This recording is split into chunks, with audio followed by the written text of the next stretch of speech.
The Family You Choose by Tuna Fish Chris. Chapter 5. Suki. Zuko remembers that he hasn't slept in 3 days after they land at the air temple. Katara is thrilled to have her father back, even though she still doesn't give Zuko the time of day. And all of the team members are happy to have their final soulmate back, safe and sound. They get a fire started, heat up a stew, and Sokka fills everyone in. Zuko sits between Aang and Suki, listening to her. Sokka and Hakoda take turns telling the tale. When Suki learns that Hakoda ran into her fellow warriors at a previous prison, she demands to know what's become of them, and is obviously relieved and pleased to hear that they're alive and getting along with several other prisoners. The storytelling is a water-tribe tradition as the father and son play off of each other beautifully, drawing out the tension and describing the fights in prison in dramatic detail.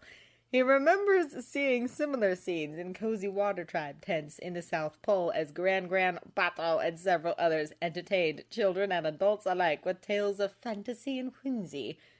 Zuko lets their voices wash over him. He wants to sleep, needs to sleep, but really doesn't want to leave to go to bed in his cold, dark room. He feels safer and more at home here than he ever has in his life, and that's including when he had his mother. Eventually, the voices kind of blur and fade in the background as he nods off, still sitting up and edged over his empty bowl. He rouses just a little when he feels the bowl being removed from his limp fingers and feels a hand on his back. Normally, he would blast fireballs first, ask questions later. But he knows that hand, even if he's too tired to remember her actual name. Guard gently lowers him to the ground, and his head gets pillowed in a lap. This is much more comfortable than sitting hunched like a gargoyle. Calloused fingers scratch his scalp, and damn, that feels good. He hums and drifts off to sleep. The next morning, he's a little concerned. He's been dogpiled. Toph is using his legs as a footstool, which is practically cuddling for her. Sokka is on Zuko's other side, snoring in his ear and sharing his pillow. Oh, and his pillow is Suki. She's asleep like everyone else. One arm is behind her head as a makeshift pillow. The other is in Zuko's hair. Shouldn't she be doing this with Sokka? Or at least not Zuko? It's a damn good thing you didn't get any nightmares last night. Any movement would have woken all three of them. Any noise would have woken everyone. The sun is just starting to rise, which is when he usually wakes up anyway. He carefully extracts himself from everyone, hoping the shadows hide his blush, and goes to relieve himself before waking up Aang for his lesson. He also changes out of his prison clothes into something a little more his speed, and feels guilty for it. Suki, Hakoda, and Chitsang will be stuck in their rags if the group doesn't do something about it. He decides to see if they can go into a nearby village later. He pulls Aang out of bed into their usual training courtyard, and they get to work. About an hour into their lesson, they start to draw a crowd. Sokka likes to watch most bending lessons. Earlier, Zuko assumed it was because he was bored and or liked cracking jokes at their expense. Now, after the soul bond, he's positive it's that. And Sokka is analyzing the firebending technique, figuring out how he as a non-bender can defend against it. But it's not just Sokka. Suki and Hakoda show up too. They spend half of the lesson watching, half of it talking amongst themselves. Zuko ignores them, focusing on correcting Aang's form. Aang does a few of the same mistakes Zuko did when he was first learning firebending, but rather than berate, smack, and or burn him like what the sages did to Zuko, the prince nudges, critiques, and occasionally shouts if it's a particularly dangerous mistake. He tries to remember to praise him at least once every lesson, too. That doesn't come naturally to him, but Aang soaks it up like a sea sponge. The first lesson after their soul bond, Aang gave him the most formal bow he'd ever seen and said, "You're a really great teacher, Zuko. Thank you." Zuko blushed and just pushed him to the main courtyard for breakfast. Being called Sifu Hotman after that was almost a relief. Now they're wrapping up, Aang having finally gotten the hang of a particularly difficult firebending move, when Suki asks, "Okay, Zuko, can you do that again from the other angle?" "Why?" he asks. "Because I want to see how I would defend against it," she says. Sokka and Hakoda, who had been talking to each other, now fall silent, watching with interest. Zuko shrugs, turns so she has the other angle, and repeats the move. When the flames fade away and he looks up, Suki has a calculating look on her face. One more time? He obeys. Then she stands in front of him, getting in a stance. And again. What? He asks, stepping back. Nuh-uh. You won't hurt me, she says. And in the very likely scenario that I do, he demands. He's put his soulmates through a lot of pain, but at least he's never actually burned them. Worst case scenario, Katara's right around the corner, Suki says. Yeah, and she'll probably kill me, he mutters. Suki doesn't respond to that. She's just got this look of utter confidence. Zuko remembers how she fought her way through a dozen firebenders to get to the warden and sighs. Okay. He gets into the stance, fire curls at his fingertips, and he moves his fist forward to punch. Suki smacks his wrist aside, steps into his space, and palm strikes his chest, sending him crashing to the ground. For a second, everyone just stares. Suki smirks, getting back in a ready stance. Don't tell me you're quitting now, firebender. And it's on. Sparring Suki, yes, with firebending, is kind of similar to sparring Ty Lee, in that Suki is constantly moving, diverting attacks rather than blocking, and going after his soft, squishy parts. She gets in a few good hits, and so does he. Not burns, though. Never burns. He's not entirely sure if this fight means anything. It could be Suki trying to get some sort of revenge, using the old sparring excuse to punch him a few times. It could also just be totally innocent. I'm a non-bender and need to know how to defend myself in case Zuko's crazy sister shows up again. Training session. Either way, he's really enjoying himself. And from the look on Suki's face, she's too. They're at it for a while before a shrill whistle makes them pause. Hakoda lowers his fingers. Everyone gathered around him. Breakfast is ready, he said. Why don't you two call it a draw for now? Suki and Zuko look at each other. He kind of wants to keep going, to be honest. But then someone's stomach growls. He's not sure if it's him or her, but either way he realizes that he is starving. Fine by me, he says, dropping his arms. He bows to her. Good fight. She returns the bow, albeit in the Earth Kingdom style, rather than Fire Nation. Sokka looks like he's fallen head over heels in love with her all over again, and immediately takes her arm to escort her to breakfast. Zuko can't really blame him. Oh, Suki is not his type by any means, and even if she was, he'd never do that to Sokka. But it seems they do share a similar taste in powerful women, and if he had been watching Mai hold her own in a sparring match against someone like, say, Katara or Toph, thinking about Mai again wipes the small smile from Zuko's face as he trails behind everyone to the food. He's not really paying attention to where he's going or who's around him. Which is how he's surprised when the person next to him clears his throat and he realizes he's sitting next to Hakoda. Oops. Are you alright? Hakoda asks with genuine concern in his voice. Huh? Oh, yeah. Zuko turns to his food. Rice with some veggies someone managed to forage. No one else is around him, everyone else clustered into little groups. He's effectively alone with the Water Tribe chief. You looked a little depressed earlier. Zuko snorts. Ask anyone here. I'm always either depressed or angry. Usually angry if we're being honest. So, like most teenagers then. Zuko is about to snap a reply when he sees Hakoda's slight smirk and realizes the man is telling a joke. He snorts in response and takes a bite. And then he doesn't know why. Maybe the emotions are getting to be too much, or maybe because Hakoda reminds him of Iroh. Either way, he finds himself quietly saying, I'm worried. About? Mai. The knife girl who helped us? Hakoda clarified. At Zuko's nod, all he says is, she means a lot to you. She's my girlfriend. Ex-girlfriend, I guess. Maybe? He scratches the back of his neck. It's complicated. I imagine so, for a guy in your position. Do you feel guilty about it? Sort of, Zuko admits. Like, I know if we could have done something, we would have. And I know that without her help, we'd all have died a horrible, painful death. But at the same time, if I hadn't been there in the first place, or if I'd just been better, then she wouldn't be sitting in a prison cell. Or worse. Zuko, if you're going to blame anyone, it should be me and Chitsang.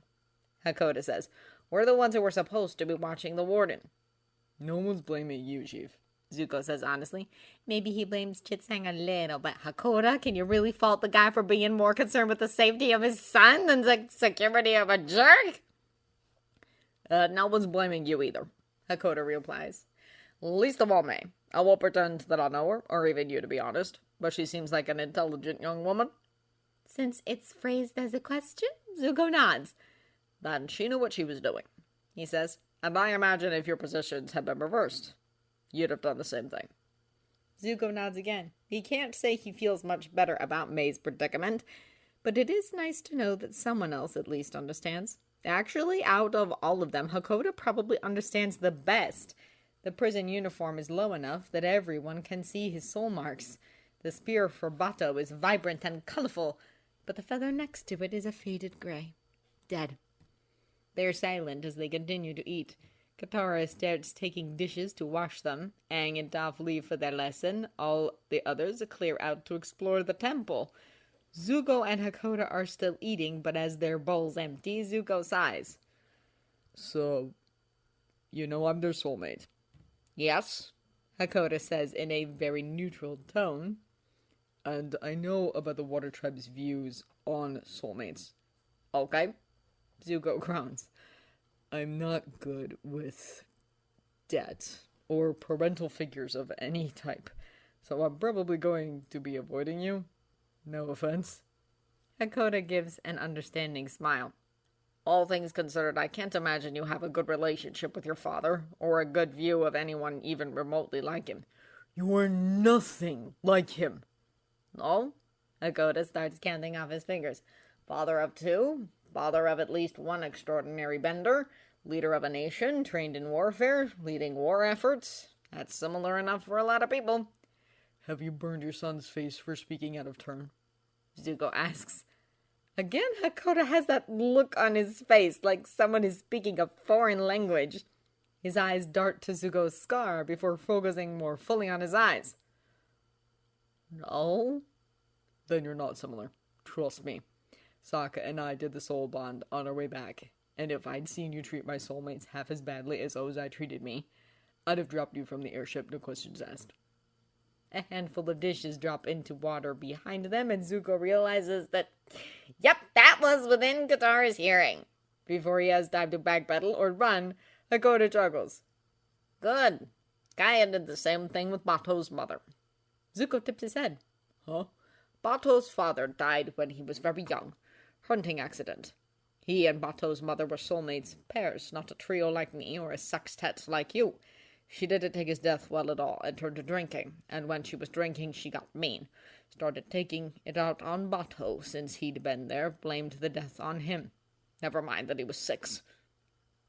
Something dark twists Hakoda's expression for a moment before it smoothes out. This was happening under everyone's noses. We knew she had a drinking problem, but didn't know about the abuse. At the same time, Kaya and I knew that Bato was our soulmate and spent a lot of time together. He took advantage of that, tried to stay out of his house as much as possible. One day, we had been around 8 or 9.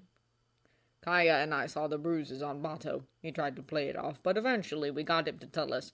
Now, at the time my father was the chief, I wanted to tell him right away, to have him settle this. Kaya had the same idea, but went about it very differently. She went straight to Bato's mother, who was drunk at the time, which is good because it meant she was uncoordinated. Kaya then took her by the ear, twisted it, and dragged her all the way to my father. Zuko cringes a little just thinking about that. What happened then? Well, we convinced Bato to tell the chiefs the truth. He didn't want his mother to get in trouble, but the fact of the matter is, she was hurting him. Had even managed to convince him that his father's death was his fault, which took years to undo. Hakoda says, he stayed with me and my family while his mother was ordered to stay away from him and get sober. Did it work? After a while. She tried to see him once while drunk, while my father was out on a hunt. Kaya snuck Bato away while I distracted her. He says, she did get sober eventually, and she and Bato managed to salvage something of a relationship, but before it could go anywhere, she got a tumor, and... Zuko grimaces. Tough break. Yeah. Can't say I was particularly sad to see her go. But yeah. Hakoda startles him by putting a hand on his shoulder. Anyway, what I'm trying to say is, to a certain extent, I get it. Bato was terrified of any and all mother figures in his life until he was an adult. And he, Kaya, and I were a little overprotective of each other after that, too. I don't expect you to start any kind of a relationship with me, just because my tribe pays special attention to some magic marks. Okay, Zuko squeaks. Hakoda gives him a final pat before getting up and leaving. He passes his bowl to Katara before exiting the room, leaving Zuko alone with the waterbender. She's resumed washing the dishes. He brings her his bowl and asks, "Do you want any?" "No," she says, glaring at him. "And I know I didn't hear you threatening my dad." "You're right, you didn't," he said. "I was just stating a fact. And since he's not an abusive jerk, I'll be leaving him alone." "Oh, because you care so much about your soulmates," she sneers. "I do!" Zuko exclaims. "Look, Katara, I am sorry for everything I did to you guys. You have to know that if I had known you were my soulmates, I wouldn't have done any of it." "You shouldn't have needed to know. Not knowing that we're soulmates doesn't give you an excuse.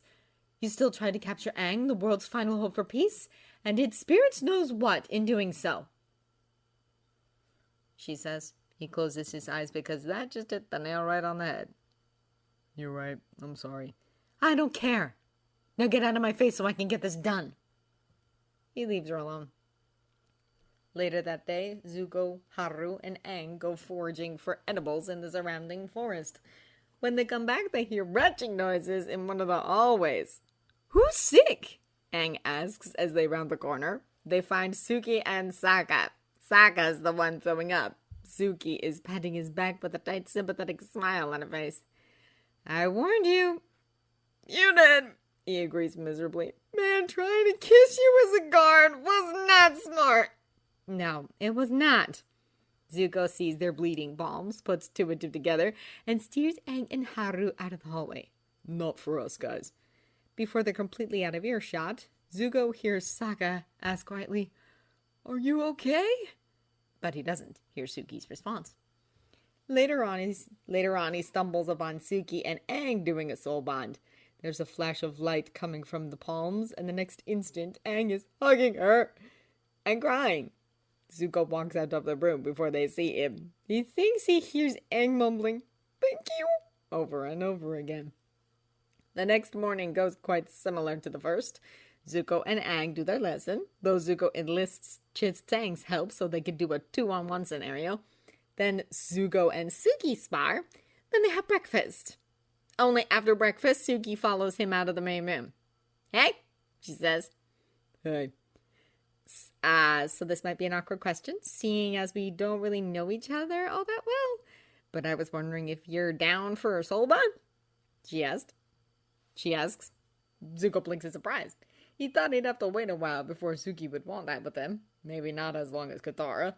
He's not expecting her to turn around any time this century. But certainly more than a few days. At his hesitation, she steps back. "It's no rush. I was just wondering." "It's not that I don't want to," he says, because he's pretty sure that was the flicker of hurt he saw across her face. "It's just that, and I've said this before, my past is really messed up.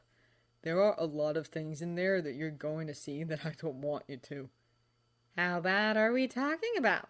she asks. "Well, it made Aang cry, and Sokka swear." She nods. Then she says in a very matter-of-fact tone, "When I was imprisoned, one of the guards attacked me. He didn't get far, but if I hadn't been able to fight back, it would have been rape." Zuko blinks. "Shit, no wonder Sokka threw up." "Yeah, so if you want to wait on it, that's fine. But you should know that you're not the only one with a painful history." It occurs to Zuko that he really knows absolutely nothing about Suki, even less than he did about the rest of the group when he first joined them. He knows that she's from an island of women warriors, got inspired by the team to help in the war effort, and somewhere in all that managed to get captured by Azula. But who are her parents? Why did she become a warrior if she never planned on leaving the island before meeting Sokka? How did she become the leader of the Kyoshi warriors in the first place? Zuko suddenly wants to know, so he takes out the knife Iroh gave him. Well, no time like the present. If I throw up, I'll try to aim away from your shoes. Suki laughs. Suki does not have a father. She doesn't think it's odd at first. Her mother Pan is all she needs. Pan teaches her how to fight, how to fish, how to sew her clothes, soothes her scraped knees, and scolds her for neglecting any chores.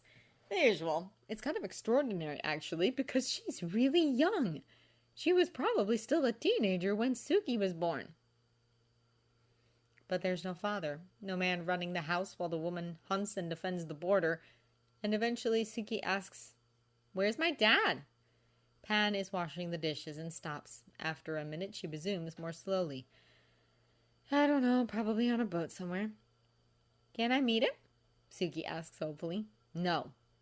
She pouts. "Why not?" "Because he's a horrible human being, and if he ever comes anywhere near you, it'd only be to hurt you. Do you understand?" Suki nods, wide-eyed. Zuko wonders. It's like Sokka with the South Pole. Zuko really only shows up to keep Suki warm. She always smiles when he does and calls him Blanket. He tries not to grumble about it. Not all of Kyoshi's girls are turned into warriors. They're all taught basic self-defense, but the majority of them choose other careers. Fisherwoman, shopkeeper, farmer. It's never a question for Suki. She's always known she wanted to be a warrior. At one point, she and the other girls are taking a break from training. Pan is their teacher, though she often switches with another warrior.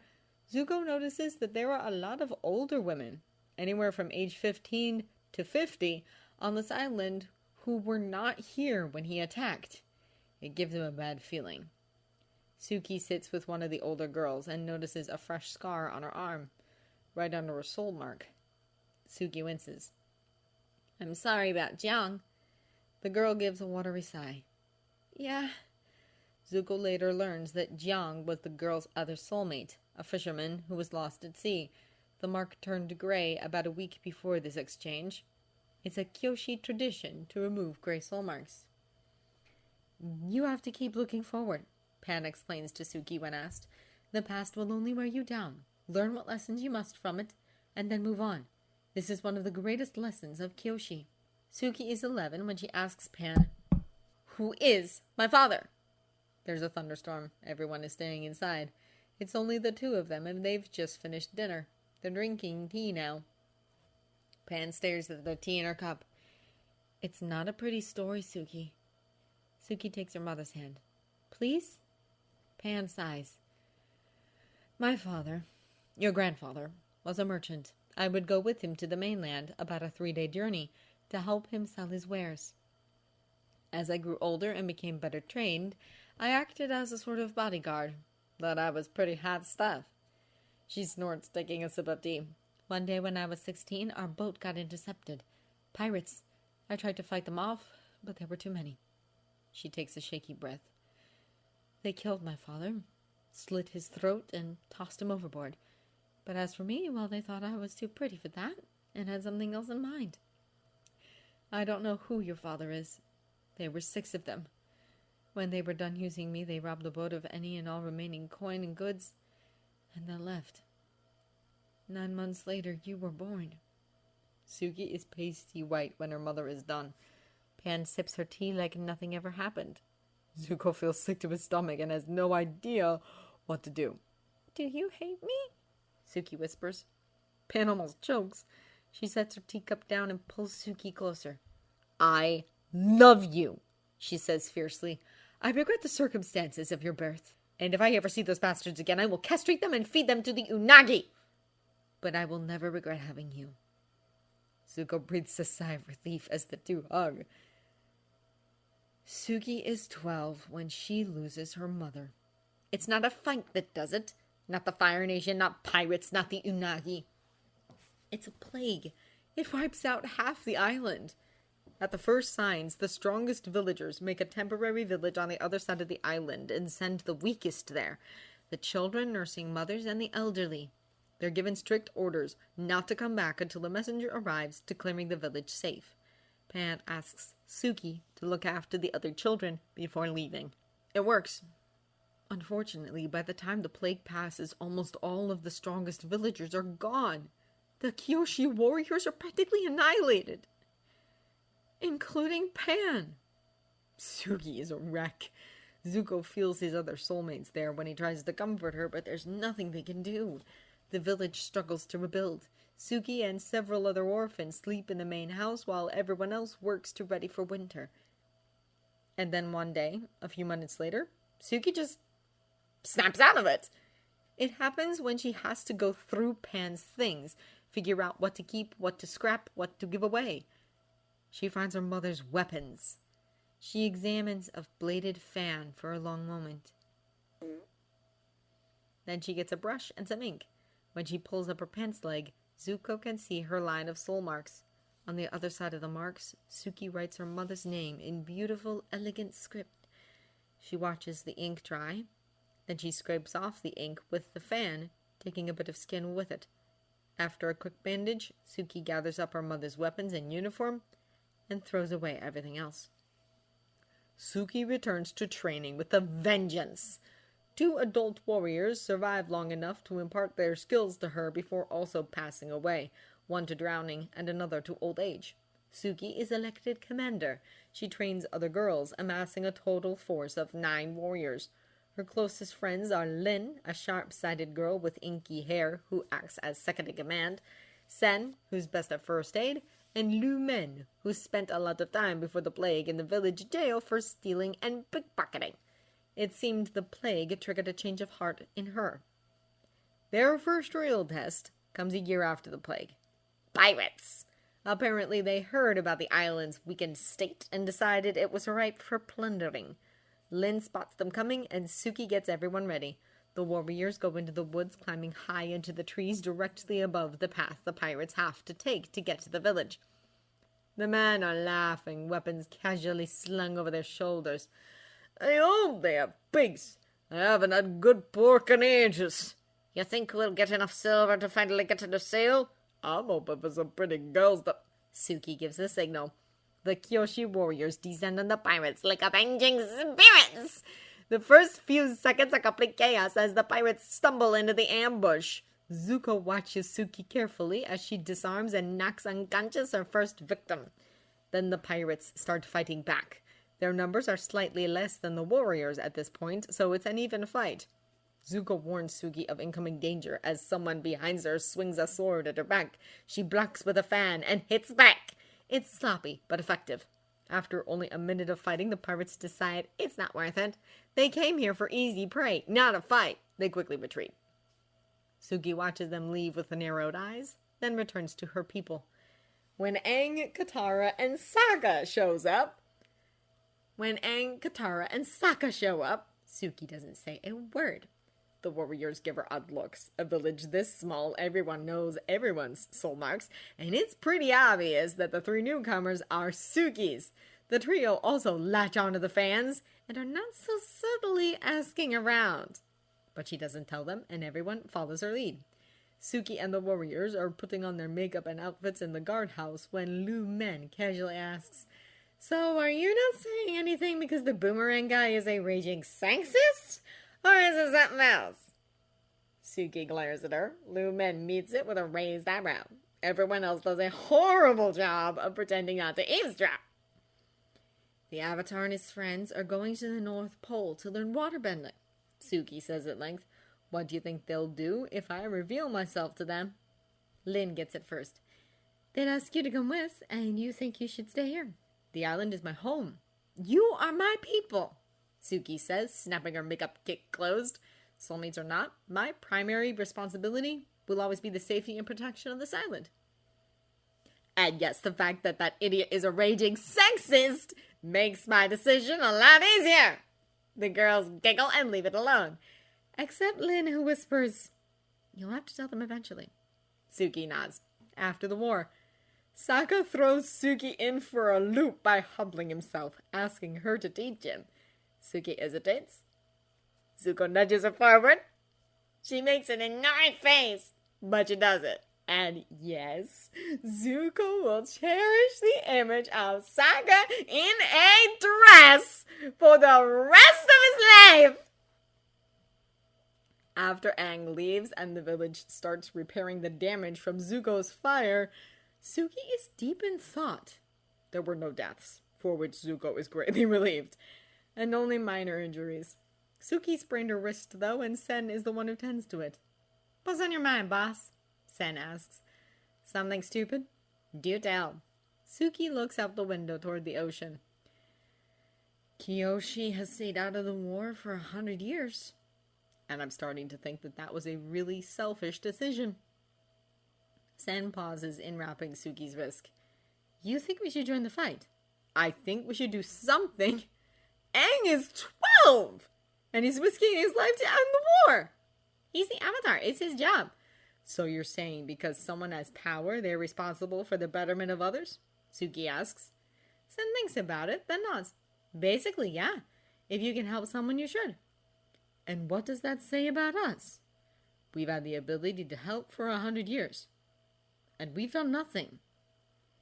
The medic thinks again.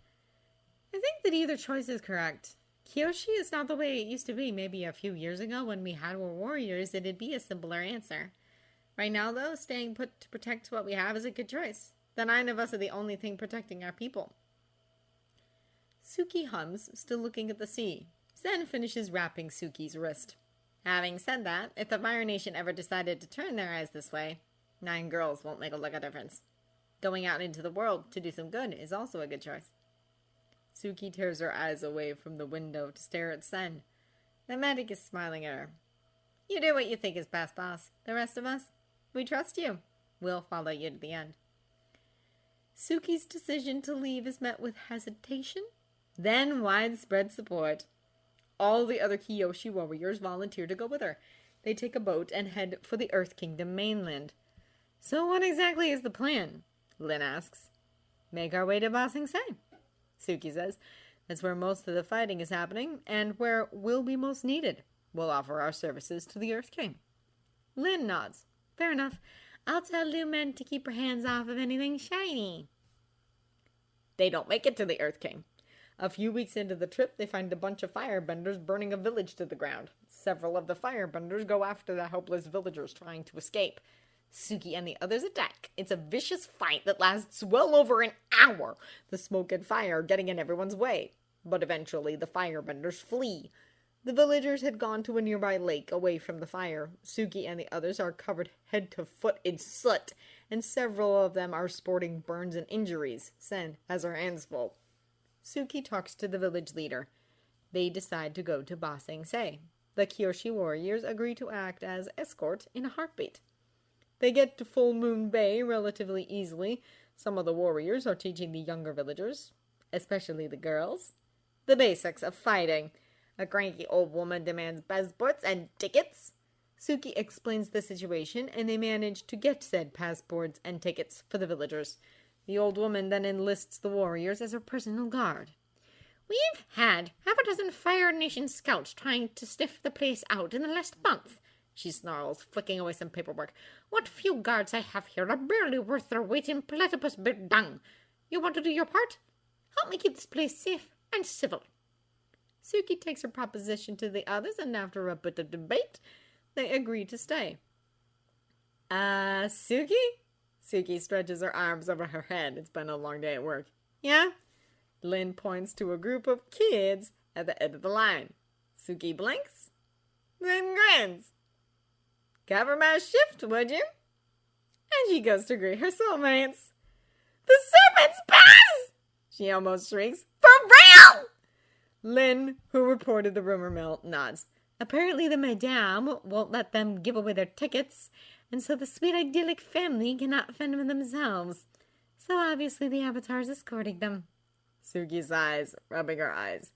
"Look, Suki, I know it's none of our business, but they are your soulmates, and they're about to do something stupidly dangerous. They need you."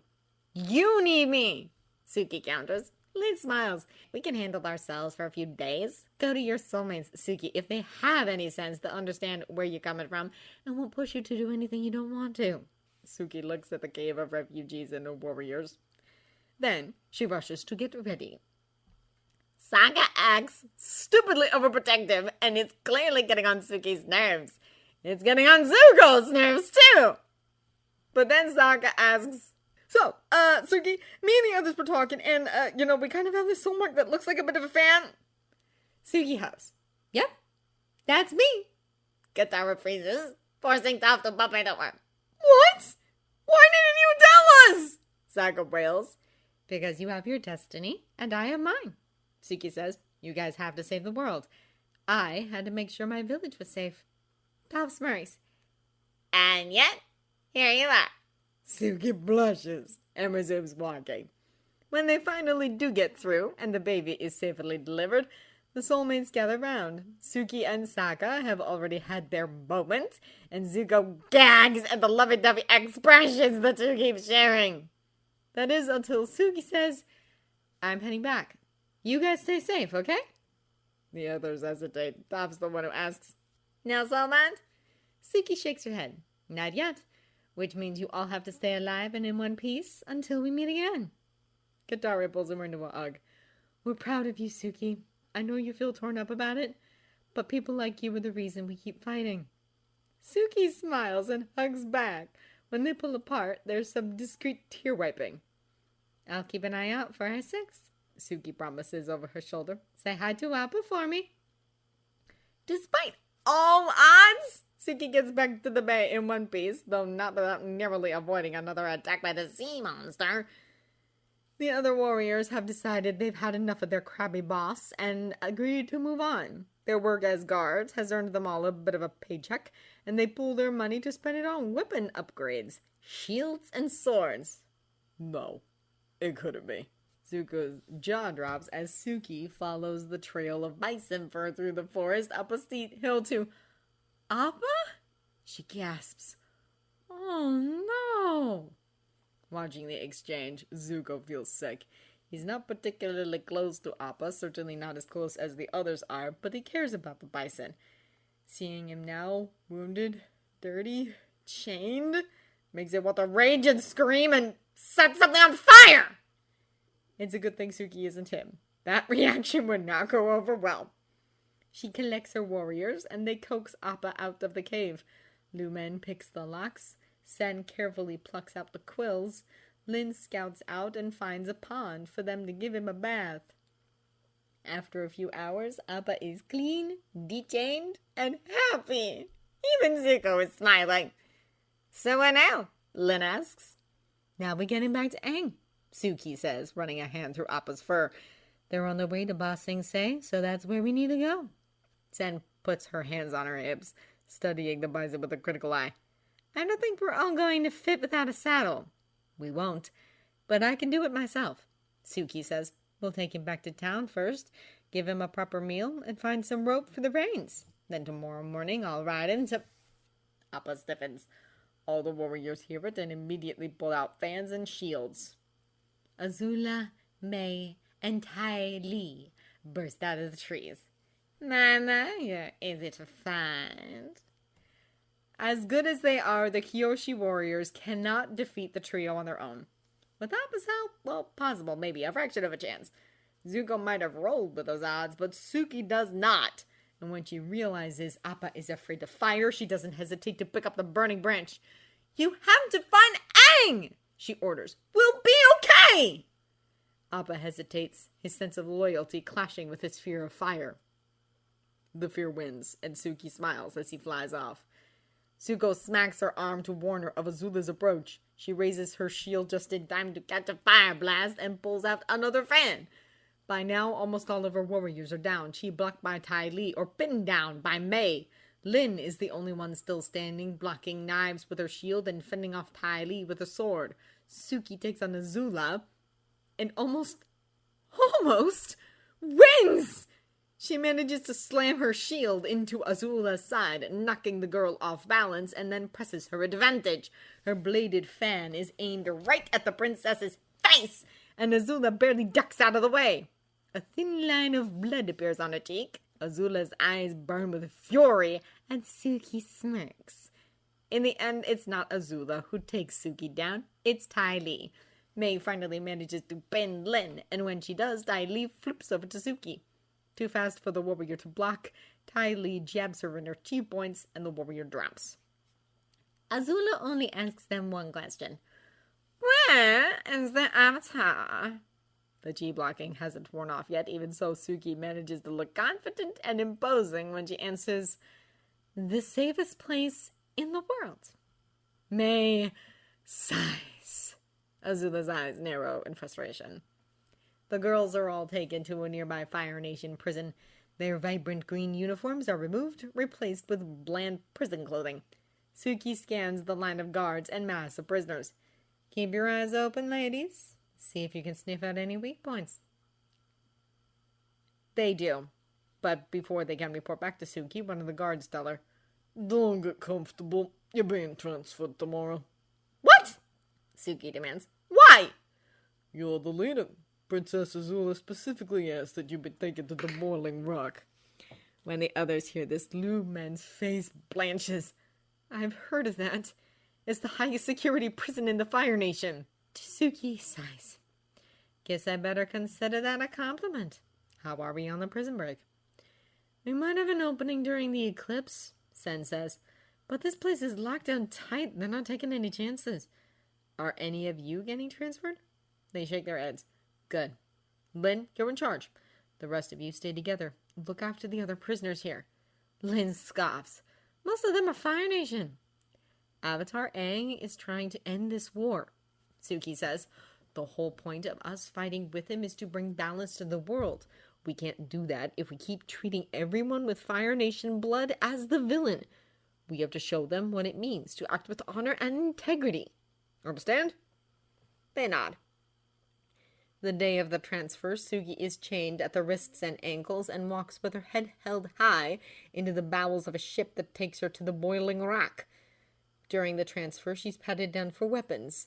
The guard doing it, a beefy man named Lei, spends way too long checking her chest and butt area. Suki narrows her eyes but says nothing. They take her to a tiny cell with barely any light. She's unchained and locked inside. Zuko sits beside her and immediately leans against her side so she knows he's there. Her breathing is shaky. Stupid circus freak! Lei, the guard who was feeling her up earlier, suddenly visits out of the blue. Suki sits up in her cot. What? The guard closes and locks the door behind him. I wish the Earth Kingdom had more female soldiers. It gets gross doing this with guys. He grins. I'm glad you're here, sweetie. Ah, shit! This is what Suki was talking about. She understands the same time Zuko does and stands up. Get out now! Oh, what? He holds out his hand and a little fire appears in his palm. You try to resist and I'll burn your pretty face. You bite anything and I'll make sure you don't eat for a week. You scream and I kill you. Do you understand your situation? Suki's face is perfectly blank. The only thing giving away her fear is the slight tremble of her hands. Zuko's jaw drops when she shrugs, turns her back, and takes off her shirt. The guard smiles, putting out the flame, and puts his hands on her. He leaves wet kisses on her neck, rubs himself on her ass, and fondles her breasts. Suki rolls her eyes, but doesn't move or resist, until he reaches for her pants. The warrior moves lightning quick. She slams her heel on his foot, then kicks his knee so hard it pops in the opposite direction. At the same time, she takes his hand and spins around, wrenching his arm. They go to the floor and she lands on his back, pinning him down. His screaming draws the attention of the other guards, and 3 of them pile into the room. They pull Suki off of him and push her against the wall. The captain of the guard, a woman, is furious. What happened? She attacked me! The guard whimpers. The captain looks at Suki, who is still topless, and raises an eyebrow. Really? And what were you doing in your cell in the first place? I was doing an inspection. Inspections aren't scheduled until tomorrow afternoon. Lee gulps. The captain orders him removed to the infirmary and tells the others to let Suki put her shirt back on. The captain stands in front of her. Are you injured? She asks, surprisingly gentle. Suki blinks. No. No, ma'am. Good. I apologize for my man's behavior. At the very least, he will be fired. I'm assigning only guards that I explicitly trust to handle you for the rest of the journey. Zuko sags in relief. Suki gives a slight bow. Thank you, Captain. The situation may have been handled with grace, but it still messes Suki up. She wakes up with nightmares and doesn't let any man touch her if she can help it. The captain assists where she can. The vast majority of the guards assigned to Suki are women, but there's only so much she can do. Zuko hesitates to help. He's a guy, after all, and he's not sure if that'll make the situation better or worse, but decides to act after Suki wakes from another nightmare, heaving with breath. He taps "I'm here" on her arm, even though she hasn't had a chance to learn that from Sokka yet. She wraps her arms around her knees. Can I get a hug, you guys? He's quick to obey. With him on the left and Sokka on the right, they lull her back to sleep. Suki turns the boiling rock into her own personal training ground. She leaves the guards alone, but picks a fight with almost every other prisoner. Especially the non-benders. Especially the fast ones, who moved like Ty Lee. Even though she's not a firebender, she ends up in the cooler a lot for her trouble. Zuko keeps her warm. She smiles. Thanks, Blanket.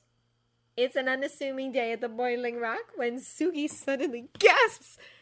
Her hand goes straight to her soul marks. She's in the yard, in public. Everyone around her gives her strange looks. Despite the fact that time outdoors is a precious commodity, she tries to run back to her cell. The guards won't let her. They use this time for cell inspections. So she punches one of them in the face. They throw her in the cooler. Zuko is confused by all of this behavior until she's finally left alone and she rolls up her pants to reveal her soul marks. Aang's is flickering, turning from blue to gray and back to blue. Ba Sing Se! Zuko realizes a sick feeling in his gut. Suki makes a wounded sound. Come on, Aang, you're okay. You're okay? She sits in that cooler for what feels like hours, shivering. Zuko does what he can to keep her warm, but he's pretty sure his presence doesn't even filter. Her eyes never leave the mark. Her shoulders do not lose their rigidness until the arrow returns to vibrant blue and stays that way. She drops her head between her knees with a sigh. When I see you again, Aang, I'm going to kill you! It doesn't take long for word to reach the boiling rock that the Avatar is dead. Suki keeps to herself. Zuko has no idea what she's thinking, but he knows she's contemplating something serious. Whatever it is, she makes up her mind when she hears that Azula will be returning to the capital. Despite the Boiling Rock's security measures, Suki still manages to get her hands on a little handmade knife. She takes it back to her cell and rolls up her pants. All of her marks are vibrant and colorful. She cuts off Aang. Zuko's still reeling from shock. He's gone his whole life without his marks. Would have cheerfully killed to have them back ages ago, and here Suki went and deliberately removed one? He doesn't get it until Azula visits. Prison is very routine, so when the door opens unannounced, both Suki and Zuko tense. Azula enters and the door closes behind her. Suki stays lying on her mattress and looks at the ceiling. Aren't you going to bow? Azula asks. I just conquered your kingdom. That makes me your princess. Suki does the smart thing and does not engage. Azula prowls closer. I also killed your precious avatar. Suki's eyebrow twitches. It's her only response. It's the only one Azula needs. Aren't you going to avenge him? He was your soulmate after all. You know me better than that, Suki says. If I try to kill you now, I'll not only fail, but I'll be executed tomorrow. Better to wait until I'm out of here, and I can sneak into your bedroom to slit your throat. She says it so coldly and matter-of-fact that Zuko believes her. He kind of wishes she wouldn't. Azula is his sister, after all, and assassination in any form tends to be frowned upon. But he wouldn't blame her for trying. Azula seems more amused than anything else. Let me see your marks. Oh, Zuko realizes. Okay then, way to think ahead, Suki. Suki slowly smirks, her eyes finally meeting Azula's. I thought you said you killed him. Are you doubting your own abilities? Since the Water Tribe peasant took his body, my father will want proof. A grey mark is better than nothing. Your own father wouldn't believe your word? Suki asks, innocently. Azula's jaw clenches just a little. You're Max, unless you want me to burn the clothes off of you. Tempting. That would be pretty sexy, but unfortunately, my type is more sarcastic and blue-eyed. Still, Suki pulls up her pants sleeve to reveal her marks. Azula's eyes narrowed. You cut it off. Adding something? It's a Kyoshi tradition, Suki says, straightening out her clothes. When a soulmate dies, you remove their marks from your body.